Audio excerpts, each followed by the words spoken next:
माँ तू सबसे प्यारी है, माँ तू जग में न्यारी है। माँ तू सबसे प्यारी है, माँ तू जग में न्यारी है। पिता, पुत्र और पवित्र आत्मा के नाम पर आमीन। आप सबों को जय यीशु। कल हम लोगों ने मिस्सा बलिदान में इतवार को आने के पूर्व में क्या क्या तैयारी करना है, इस पर मनन चिंतन किया था। हम लोगों ने कल मनन चिंतन किया शारीरिक एवं आत्मिक तैयारियां, चर्च की तैयारियां कैसे करना चाहिए। आज हम लोग मनन चिंतन करेंगे पवित्र यूकरिस्तीय बलिदान के समय पर हमें कैसे उसमें भाग लेना है। पवित्र मिस्सा बलिदान देखने के लिए नहीं जाते हम लोग दर्शकगण नहीं। सबसे पहले बात यह है, हम बलि अर्पित करने जाते हैं। पुरोहित के साथ मिलकर हम लोग बलि अर्पित करते हैं, यूकरिस्ट बलि अर्पित करते हैं। यदि बलि अर्पित करने के लिए जाते हैं, इसका मतलब समय के पूर्व पहुंचना जरूरी है। यदि 7 बजे मिस्सा बलिदान का समय है, उससे कम 5-10 मिनट पहले हमें गिरजा चर्च पहुंचना चाहिए। देखना है जो कुछ तैयारी अगर पूरा नहीं है, उन तैयारियों को पूरा करना और प्रार्थनामय एक माहौल में अपने हृदय को, मन को प्रभु की ओर उठाते हुए एक प्रार्थना का माहौल में वहां उपस्थित रहना। हमें मालूम है मिस्सा बलिदान एक एंट्रेंस गीत के द्वारा पुरोहित और वेदी सेवक या अन्य लोग मिलकर के एक जुलूस में वेदी की ओर बढ़ता हुआ। पुरोहित वेदी की ओर आने के पूर्व में मिस्सा बलिदान में आने वाले सब लोग उस चर्च के अंदर होना इसलिए जरूरी है। ये जो जुलूस जो आ रहा है वो यरूशलेम में ईसा मसीह का जो प्रवेश जो हुआ था उसको दर्शाता है, उसको दिखाता है। यरूशलेम प्रवेश के समय पर जिस प्रकार लोग प्रभु की स्तुति करते हुए उनको लेकर के आए थे, उसी प्रकार हर्षोल्लास के साथ गीत गाते हुए, कई कई जगहों पर देखते हैं नाचते हुए जो वेदी की ओर बढ़ते हैं। तो इस प्रकार का जो एंट्रेंस होने के पहले पुरोहित बलिवेदी में आने के पूर्व में सब लोगों को गिरजा में उपस्थित रहना जरूरी है। यदि मिस्सा बलिदान को हम लोग इसको भाग करेंगे, 2 भाग भी हम लोग कर सकते हैं। जनरली ये 2 भाग करते हैं। पहला भाग को लिटर्जी ऑफ वर्ड कहते हैं और दूसरा भाग को लिटर्जी ऑफ यूकरिस्ट कहते हैं। तो मिस्सा बलिदान को यदि हम 2 भाग करेंगे, एक पहला भाग हम लोग देखते हैं ये लिटर्जी ऑफ वर्ड है।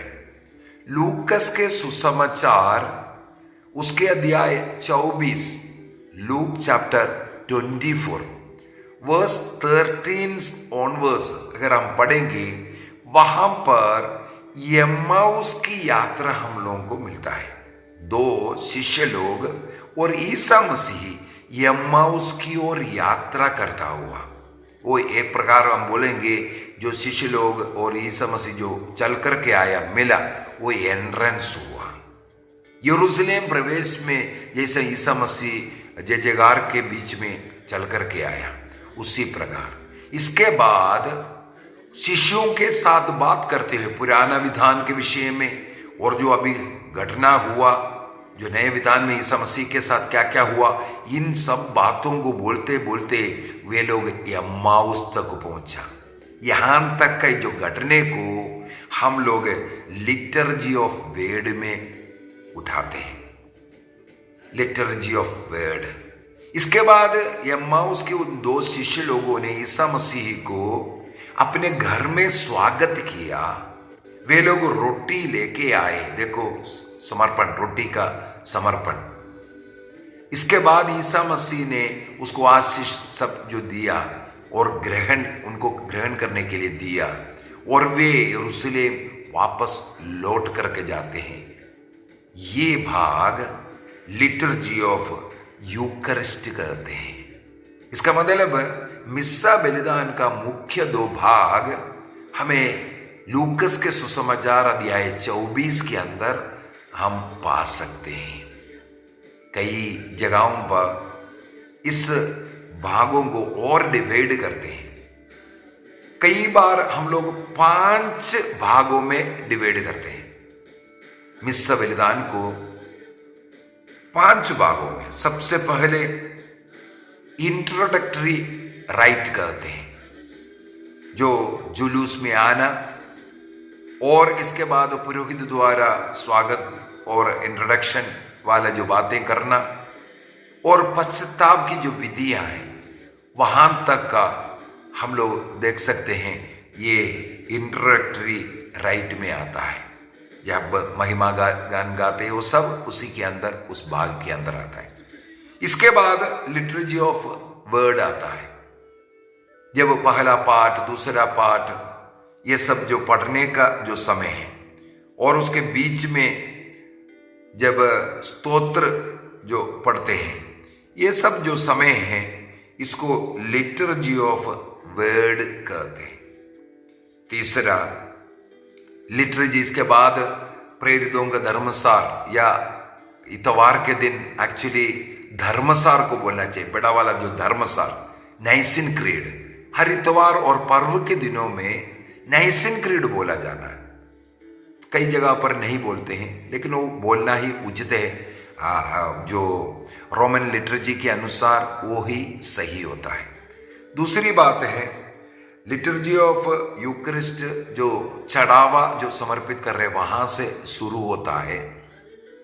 वहां से लेकर के परम प्रसाद जो ग्रहण करने के पूर्व का जो जगह है, वहां तक का जो प्रार्थनाएं हैं, वो लिटर्जी ऑफ यूकरिस्ट में। क्योंकि इसके बाद एक कम्युनियन राइट आता है, जहां हम लोग परम प्रसाद को ग्रहण करते हैं। और 5वां है जो विदाई करने वाला, आशीष देकर के पुरोहित गवाही बनाने के लिए, गवाह बनने के लिए हम लोगों को भेजते हैं, उसको कंक्लूडिंग राइट में बताता है। तो जब मिस्सा बलिदान को 5 भागों में डिवाइड करते हैं, सबसे पहले इंट्रोडक्टरी राइट कहते हैं, जो प्रवेश में जो स्वागत करने वाला उस भाग। इसके बाद वचन की घोषणा करने वाला लिटर्जी ऑफ वर्ड पार्ट। तीसरा में लिटर्जी ऑफ यूकरिस्ट, रोटी अर्पित करना, उसके ऊपर आशीष पढ़ना। इसके बाद कम्युनियन राइट, जो शरीर रक्त को ग्रहण करने का समय। इसके बाद आखिरी कंक्लूडिंग राइट। इस प्रकार 5 भागों में भी डिवाइड करते हैं। तो हम लोग थोड़ा सा एक एक भाग में जल्दी जल्दी जाकर के हम लोगों को क्या करना चाहिए, एक कॉमन बात बोलना कर देना चाहूंगा। जितने भी प्रार्थनाएं हैं, सब मिलकर के जोर से प्रार्थना करना चाहिए। हाथ बांध करके नहीं, हाथ जोड़ करके खड़े रहना चाहिए और भक्ति के साथ प्रार्थना करना चाहिए। अन्यथा हम बलि अर्पित नहीं कर रहे, केवल मूक दर्शक के माफिक हम मिस्सा बलिदान में कभी भी भाग नहीं लेना चाहिए। एंट्रेंस, मैंने कहा, यरूशलेम प्रवेश के याद दिलाता है। यम्माउस जाने वाला शिष्यों के साथ यीशु का वो चलना याद दिलाता है। कई जगहों पर नृत्य के साथ पुरोहितों को स्वागत करते हैं। कभी भी यह नृत्य जैसे बाकी स्टेजों में जो नृत्य होता है उसी प्रकार नहीं होना चाहिए। उसका म्यूजिक और उसका वर्डिंग, यह सब हमारे चर्च का बाइबल के अनुसार होना जरूरी है। दूसरी बात, याद रखने वाली बात, जो डांस करने वाले कई बार देखने के लिए मिलता है, सब मेकअप वगैरह करके आते हैं, इसके बाद उन लोग अपना ड्रेस चेंज करने के लिए वो सब निकल जाते हैं। ये बहुत गलत बात है। एक बार मिस्सा में आ गया, जब तक मिस्सा खत्म नहीं होगा हम लोग मिस्सा से बीच में नहीं जा सकता। इसीलिए एंट्रेंस में कोई डांस कर रहा है, कोई ऐसा त्योहार के समय पर भी हो, ऐसा ही सादा ड्रेस पहन करके रहना है ताकि वे मिस्सा के अंत तक उसी ड्रेस में वहां रहे। तो बीच में ड्रेस बदलने के लिए जाना ये गलत रीति है। दूसरी बात है, पश्चाताप की विधि जब होता है, कई बार कई गाना गलत गाते हुए भी देखते हैं। पश्चाताप विधि में यदि गीत गाते हैं, सही गीत होना, पश्चाताप की गीत होना बहुत ही जरूरी है। मार्कुस के सुसमाचार 11 वाक्य 25 में लिखा है, यदि तुम प्रार्थना करने के लिए खड़े हैं तो एक दूसरे को क्षमा करो। पश्चाताप विधि में हम लोग जब गाना ही नहीं, यदि किसी के साथ मनमुटाव है, ये मेल मिलाप का समय भी है। मिस्सा बलिदान इस प्रकार एक दूसरे से क्षमा मांगते हुए मेल मिलाप की अवस्था में शुरू करते हैं। मत्ती का सुसमाचार अध्याय 5 वाक्य 23 के अंदर भी हम लोग पढ़ते हैं, जब तुम वेदी पर बलि अर्पित करने के लिए भेंट लेकर के जा रहे हैं, तब तुम्हें याद आ जाए किसी को तुमसे कोई शिकायत है, भेंट वहां छोड़ दो बोलता है, पहले मेल मिलाप। तो ये ऐसा गीत गा करके खत्म करने के लिए नहीं, बल्कि किसी के साथ हमारा मन मुटाव है, उनके साथ मेल मिलाप करने का समय है। जैसे ईसा मसीह क्रूस लेकर के जाते वक्त यरूशलेम की पुत्रियों से कहते हैं, तुम मेरे लिए मत रो, अपने लिए और अपने बच्चों के लिए, संतानों के लिए रो। जी हाँ, उस समय पर हम अपने छाती पीट करके अपने लिए और अपने संतानों के लिए प्रभु से गिड़गिड़ाने का समय है और एक दूसरे से मेल करने का समय होना चाहिए।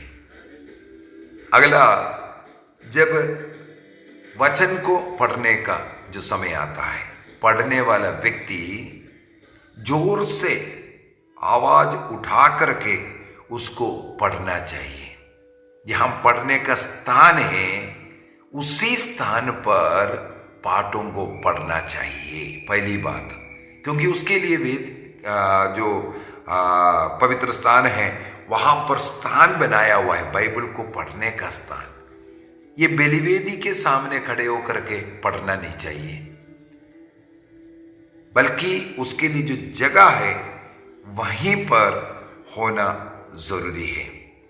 और जो वे व्यक्ति पढ़ते हैं, पुराना विधान का हो या नया विधान से हो, जो दोनों पाठ पढ़ेगा, और बीच में जो शाम का स्तोत्र का जो गीत गाता हो, उस समय पर हमें याद करना है, अच्छी तरह उसकी घोषणा कर रहा है, उसी प्रकार उसको अच्छी तरह पढ़ना चाहिए। जिस प्रकार लूकस के सुसमाचार अध्याय 24 में हम लोग पढ़ते हैं, लूकस अध्याय 24 के अंदर वाक्य 25-26 में जो पुराने विधान का जो बातें उनको सिखाया।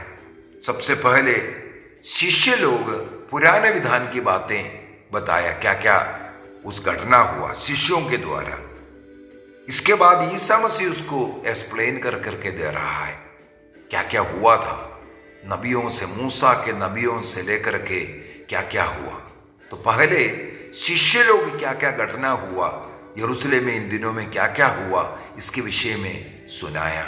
इसके बाद ईसा मसीह बोल रहे, उसी प्रकार हमें मालूम है मिस्सा के अंदर भी सबसे पहले हम लोग जनदा पढ़ते हैं, जो फर्स्ट एंड सेकंड रीडिंग। इसके बाद पुरोहित पाठ पढ़ने के बाद, नया विधान का सुसमाचार का पाठ पढ़ने के बाद उसके विषय में हम लोगों को समझाते हैं। और वो वचन देना प्रिपेयर करके हर पुरोहित को जो इतवार का जो सरमन है उसके लिए तैयारी कर करके देना जरूरी है। लूकस का सुसमाचार अध्याय 24 वाक्य 32 में लिखा है, ईसा मसीह ने जब वचन का घोषणा उन शिष्यों को किया, उनका हृदय उद्दीप्त हो रहे थे करके। इसी प्रकार चर्च में आने वालों को जो वचन दे रहा है, उनका हृदय को हिलाने वाला, उनके जीवन को बदलने वाला वचन देना चाहिए। इसके बाद एक और नियम है, प्रत्येक मिस्सा बलिदान में यदि लोग भाग ले रहा है, लेटिव भाग ले रहा है, पुरोहितों के लिए एक नियम है, एक सरमन देना, चाहे डेली मिस्सा क्यों ना हो। डेली मिस्सा में भी यदि कोई ले पर्सन है, सरमन देने का एक कैनल लो है, चाहे 2-3 मिनट का भी दे दे, लेकिन डेली मिस्सा में भी सुसमाचार पढ़ने के बाद उनको एक सरमन देना, पाठ के अनुसार सरमन देना, ये नियम है, कैनल लो के अंदर ये दिया हुआ है।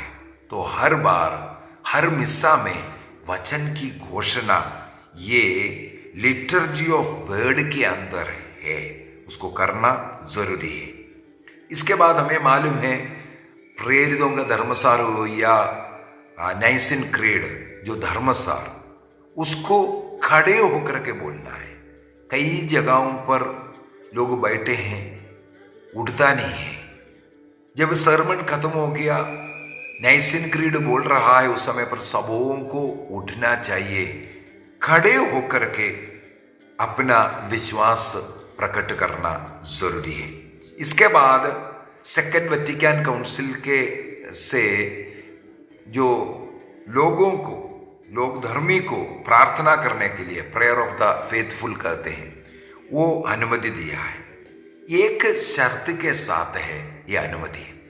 सबसे पहला जो प्रार्थना होगा वो संत पापा के लिए, कैथोलिक कलीसिया के लिए होना जरूरी है। संत पापा का इंटेंशन के लिए और कलीसिया के इंटेंशन के लिए सबसे पहले वाला इंटेंशन रखना है।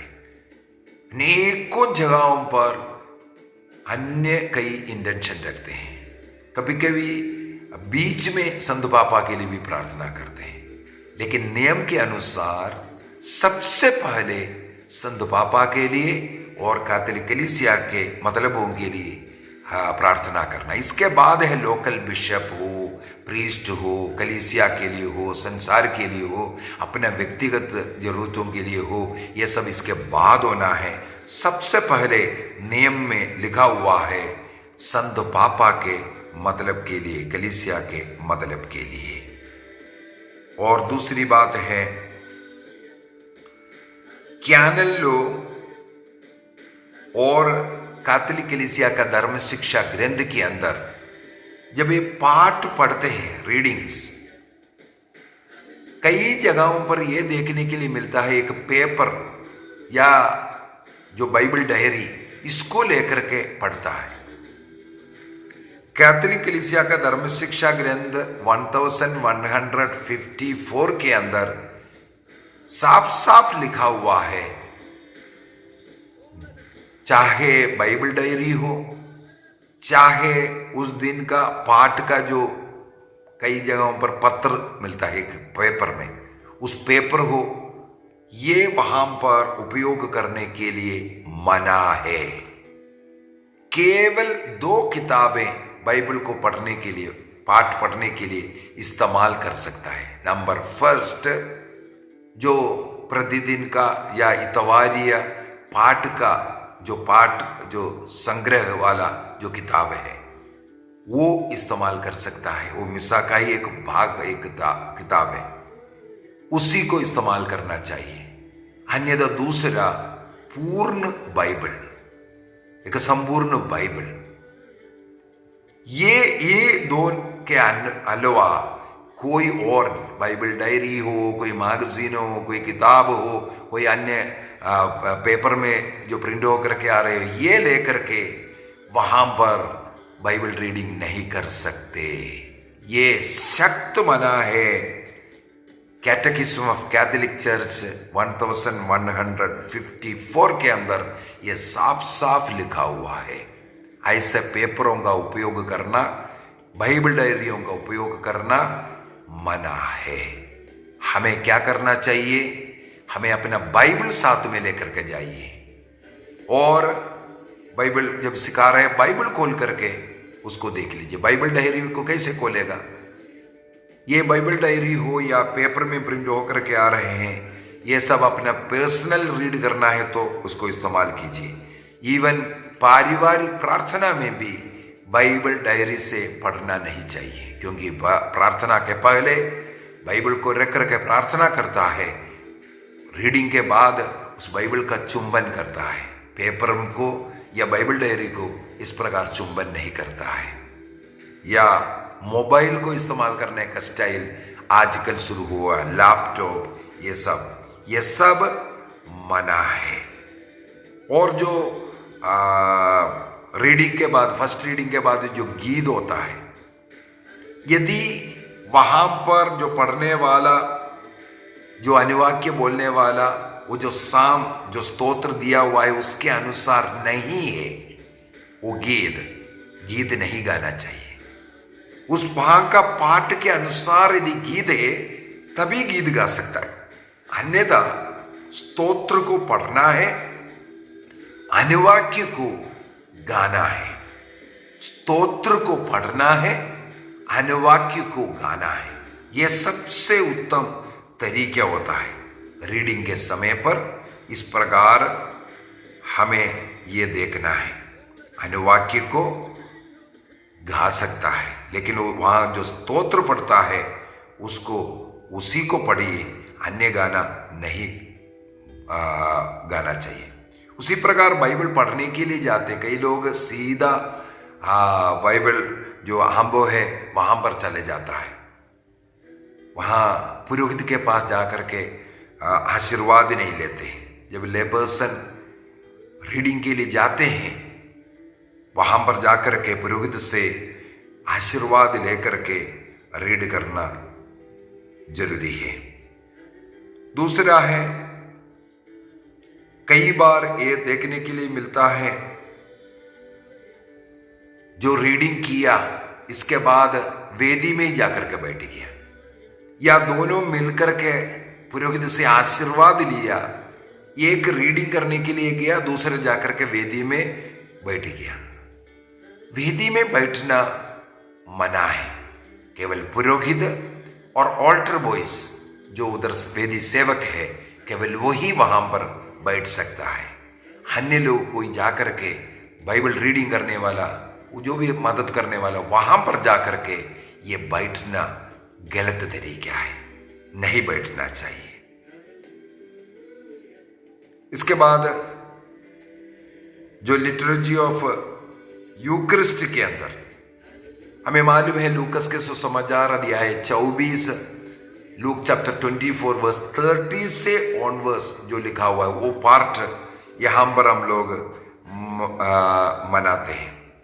सबसे पहले वहां पर हम लोगों ने मनन चिंतन किया, जो सिबोरियम में जो रोटियां हैं, उन रोटियों को साफ कर करके रखना चाहिए ताकि उसमें कोई टुकड़ा भी नीचे ना गिरे। और जो प्रार्थनाएं हैं, जब सब लोग घुटना टेकते हैं, जब रोटी और दाखरस के ऊपर प्रार्थना करते हैं, ट्रांसब्सटेंशिएशन का वो जो समय, सबसे पवित्र समय, तब अनेकों लोग घुटना टेकते हैं। लैटिन कलीसिया के अनुसार उस समय पर घुटना टेका जाता है। जो लोग घुटना नहीं टेक सकता, ये देखने के लिए आता है लोग बैठते हैं, ये गलत है। दो ही पोजीशन उस समय पर सबसे पवित्र समय है, उसमें घुटना टेक सकता है, नहीं तो खड़े रहना चाहिए। कोई भी जन उस समय पर बैठना नहीं। विशेषकर 2 समय है, 3 समय है बाइबल को पढ़ते वक्त, जब विशेषकर सुसमाचार को पुरोहित पढ़ता है। दूसरा समय जब हमारा विश्वास को प्रकट करता है, विश्वास मंत्र या प्रेरितों का धर्मसार बोलते हैं। तीसरा यही समय है जो परम प्रसाद का आशीष देते वक्त घुटना टेकते हैं। जो घुटना नहीं टेक सकता है, इन तीनों समय पर खड़े रहना है प्रभु का आदर में, कोई बैठना नहीं चाहिए। और हम इसके बीच में हम लोग जो आशीर्वाद देते हैं उस समय पर मेरे प्रभु मेरे ईश्वर जो बोलते हैं, वो आजकल उसको निकाला गया है, उसको नहीं बोलना है। वहां पर साइलेंट होकर के सुर को झुकाया जाता है। तो मेरे प्रभु मेरे यीशु ये जो बोलने वाला, वो लैटिन कलीसिया का वो प्रार्थना से उसको हटाया है। वहां पर साइलेंट होकर के हाथ जोड़ करके प्रभु की आराधना की जाती है। और यूक्रिस्तीय प्रार्थना के बाद अंत करते हैं, डोक्सोलॉजी बोलता है, अंतिम जो स्तोत्र जो गीत है, महा आरती भी उसको बोलते हैं, डोक्सोलॉजी। इन्हीं प्रभु क्रिस्त के द्वारा ये जो बोलने वाला, कई पुरोहित स्वयं बोलते हैं आओ हम सब मिलकर के प्रभु की स्तुति करें, ये गलत है। केवल डोक्सोलॉजी पार्ट पुरोहित का पार्ट है, ये सब लोग मिलकर के नहीं बोलना है। आखिरी में आमेन जनता को बोलना है। और डोक्सोलॉजी का पूरा शब्द वो पुरोहित का प्रार्थना है, वो लोग नहीं बोलना चाहिए। उसी प्रकार हे पिता हमारी प्रार्थना के पहले जो पुरोहित जो प्रार्थना का, इसके बाद जनता हे पिता हमारे नहीं शुरू करना। पुरोहित सबसे पहले शुरू कर देगा हे पिता हमारे, इसके बाद बाकी को बोलना है। कई जगहों पर ये भी गलत करता हुआ मिलते हैं। कम्युनियन लेने के विषय में, इसके बाद परम प्रसाद का वितरण, परम प्रसाद को ग्रहण करने के लिए जाएगा, जुलूस में जाते हैं हम लोग, लाइन में जाते हैं। उस समय पर गीत गाते हुए नहीं जाना। उस लाइन में गया, इसके बाद गीत गाना बंद करना है, बल्कि हमें हृदय से प्रभु की आराधना करते हुए, स्तुति करते हुए जाना चाहिए, प्रार्थना करते हुए जाना चाहिए। प्रभु तू मेरे अंदर आने के लिए मैं अयोग्य हूं, उस शतपति के समान हमें भी प्रार्थना करते हुए जाना। वहां जाकर के परम प्रसाद को ग्रहण करने का तरीका, सबसे उत्तम तरीका मुंह में सीधा लेना। ईसा मसीह ने यूहन्ना का सुसमाचार उसके अध्याय 13 वाक्य 26 में हम लोग पढ़ते हैं, परम प्रसाद यूदस को देता हुआ उन्होंने रोटी लिया, रोटी तोड़ करके दाकरस में कटोरे में डुबाया, इसके बाद यूदस को दिया, उसके मुंह में दिया है। हाथ में नहीं देता है, मुंह में देता है। कलीसिया में कुछ नियम है, रोटी ये प्रभु का शरीर कैसे देना चाहिए, कैसे ग्रहण करना चाहिए। सबसे पहली बात है, सबसे उत्तम तरीका मुंह में ही सीधा ग्रहण करना। अभी कोरोना का असर सब खत्म हुआ, हम लोगों को इस प्रकार शुरू करना चाहिए। कोरोना काल में हाथ में लेने का एक अनुमति था। जब रोटी और दाकरस अर्थात प्रभु यीशु मसीह के शरीर और रक्त दोनों जब वितरण करते हैं, हर मिस्सा बलिदान में प्रधान याजक ये दोनों रूप में वितरण करना अच्छा है। केवल रोटी देने की जगह प्रधान पुरोहित, जो पुरोहित मेनली जो कर रहा है, अन्य लोग जो है वो रोटी अकेला वितरण करना है, लेकिन जो मेन पुरोहित जो होगा वो रोटी और दाकरस दोनों देना चाहिए। शरीर और रक्त के साथ दोनों देना उचित है, तभी एक मिस्सा का अर्थपूर्ण होता है। कैटेकिज्म ऑफ कैथोलिक चर्च में और कैनन लॉ के अंदर भी ये लिखा हुआ है, दोनों शरीर और रक्त देना, तब मिस्सा बलिदान का अर्थपूर्ण होता है।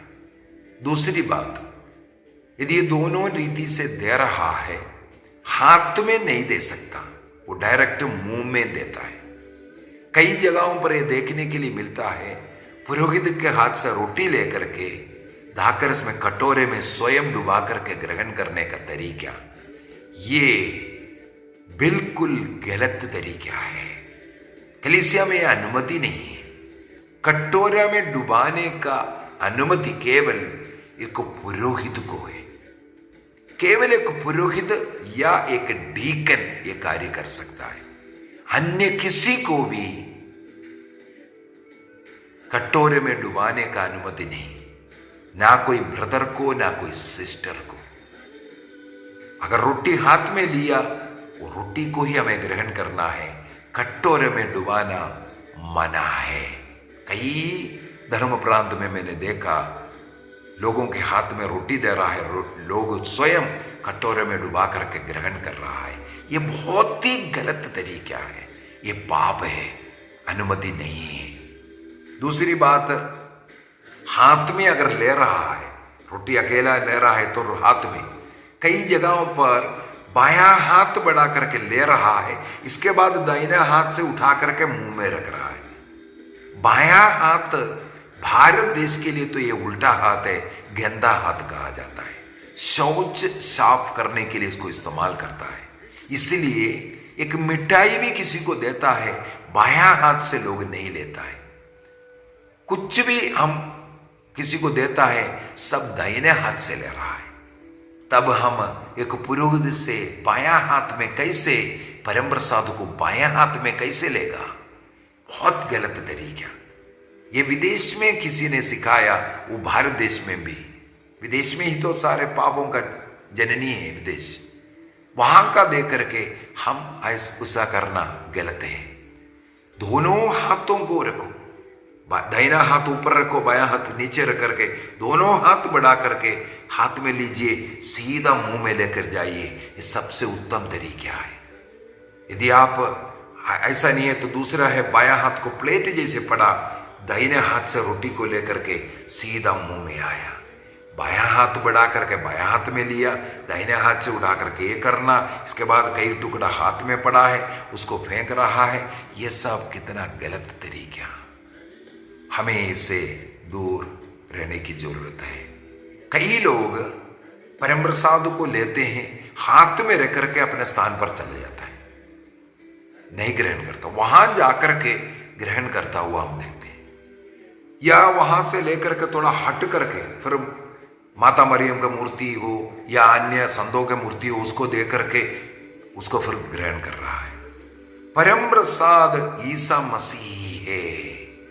परम प्रसाद को एक बार ग्रहण किया, साथ हाथ में लिया, तुरंत उसको ग्रहण करना चाहिए, सीधा अपने स्थान पर जाना चाहिए। इसके बाद ना वेदी की ओर जाकर के झुकना है, ना वहां पर कहीं और संतों के पास जाकर के झुकना है, कहीं भी जाकर के झुकना नहीं, क्योंकि हम स्वयं प्रभु यीशु मसीह को अपने हृदय में लिया है। हमारे मुंह में उसको ग्रहण करने के बाद हमें सीधा अपने स्थान पर जाना है, गीत भी नहीं गाना, कुछ भी अड़ंब नहीं। प्रभु को धन्यवाद देते हुए, स्तुति करते हुए, जो आप में आया हुआ उस मसीह का अनुभव करने वाला समय है। 2-3 मिनट आप साइलेंट रहिए। एक और सवाल एक बार किसी ने मेरे से पूछा, ये रोटी मुंह में लेकर के क्या चबा करके खाना है या चूस करके खाना है? चूसना मना है, जैसे मिठाई मुंह में डाल करके चूसता है, उसी प्रकार चूसना मना है। खाने के लिए एक रोटी मुंह में डालेगा तो उसमें खाने के लिए कुछ नहीं, खाना चबाना कोई गलती नहीं है, वो सही तरीका है। कई लोग चबाना नहीं चाहते क्योंकि रोटी भी छोटा है और उसको चबाने के लिए है भी नहीं, और उन लोग प्रभु को ऐसा चबाने में लोगों को हिचकिचाहट होता है। प्रभु ने मुझे खाने के लिए ही बोला है, इसलिए उसमें हिचकिचाहट की जरूरत नहीं। और दूसरी बात है, नहीं चबाना मत चबाइए। आपको क्या करना है, चूसना भी नहीं है। आप प्रार्थना में अपने मुंह में रखने दो, आप अपने स्थान में जाइए, एक आधा मिनट के अंदर ही वो अपना आप पिघलना शुरू कर देता है, आप अपने आप अंदर कर सकता है। तो मुंह में डाल करके चूसना ये गलत तरीका है। अगली बात है, परम प्रसाद को ग्रहण करने के पूर्व में ये जो लाइन में आते हैं, सामने वाला जब ग्रहण कर रहा है, आपके सामने एक जन खड़ा है, वो ग्रहण कर रहा है, उस समय पर आप पीछे खड़े होकर के हाथ जोड़ करके झुकना, आदर देना। इसके बाद आगे बढ़ करके हाथ में लेना और वापस जाना। वहां पर झुकना नहीं, वहां पर झुकना नहीं। झुकना आप एक जन के पीछे झुक लिया बस। आप परम प्रसाद लेने के लिए पुरोहित के पास जाकर के झुकना नहीं, कहीं आपका सिर लगना, हाथ लगना, कुछ होकर के वहां पर रोटी सब नीचे गिर सकता है। उसको बचने के लिए कलीसिया ने नियम बनाया, सामने वाला जब रोटी लेता है तब पीछे वाला आदर देना है। इसके बाद हाथ में या मुंह में ग्रहण कर चुपचाप जाना है, ना वेदी की ओर देखना, ना किसी संत की ओर देखना है, कुछ भी नहीं। किसी के हाथ में अगर छोटा सा कण आता है सिर में पोंछने का या कपड़े में पोंछते हुए देखता, यह भी गलत है।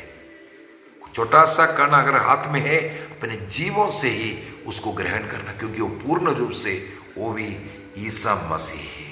तो इस प्रकार परम प्रसाद को ग्रहण करते वक्त हम लोगों को कई नियम का पालन करना है। कम्युनियन राइट को हम लोग देखते हैं लूकस के सुसमाचार अध्याय 24 वाक्य 33 में, लूक चैप्टर 24:33, जब शिष्य लोग ग्रहण किया उनके आंखें खुल गई, उसी समय पर वे उड़ करके यरूशलेम के लिए लौटते हैं। ये कंक्लूडिंग राइट भी आ गया, समापन भी इस प्रकार ग्रहण किया। इसके बाद धन्यवाद प्रार्थना कर हम लोग प्रभु का संदेश वाहक बन करके जाते हैं। जिस प्रकार उन शिष्य लोग, दोनों शिष्य लोग यरूशलेम उसी घड़ी लौटा संदेश देने के लिए, प्रभु का गवाह बनने के लिए। तो हमें इन बातों पर मनन चिंतन करना और ध्यान रखना है। मिस्सा बलिदान में आया, सबसे पहले सबों के साथ मिलकर प्रार्थना करना, गीत गाना और भक्ति के साथ हाथ जोड़ करके भाग लेना। जहाँ घुटना टेकते हैं घुटना टेकना, जहाँ खड़े रहना है उस समय पर खड़े रहना, और योग्य रीति से परम प्रसाद को ग्रहण कैसे करना, ये सब हम लोगों ने इस समय पर मनन चिंतन किया। आइए हम अपनी आंखों को बंद करें, निर्णय करें। इस प्रकार परम प्रसाद ग्रहण करने के पूर्व में प्रार्थना भक्ति का एक माहौल मिस्सा बलिदान में बनाते हुए, प्रार्थना साथ में करते हुए हम अपने को तैयार करेंगे और योग्य रीति से हर मिस्सा बलिदान में परम प्रसाद को ग्रहण करेंगे।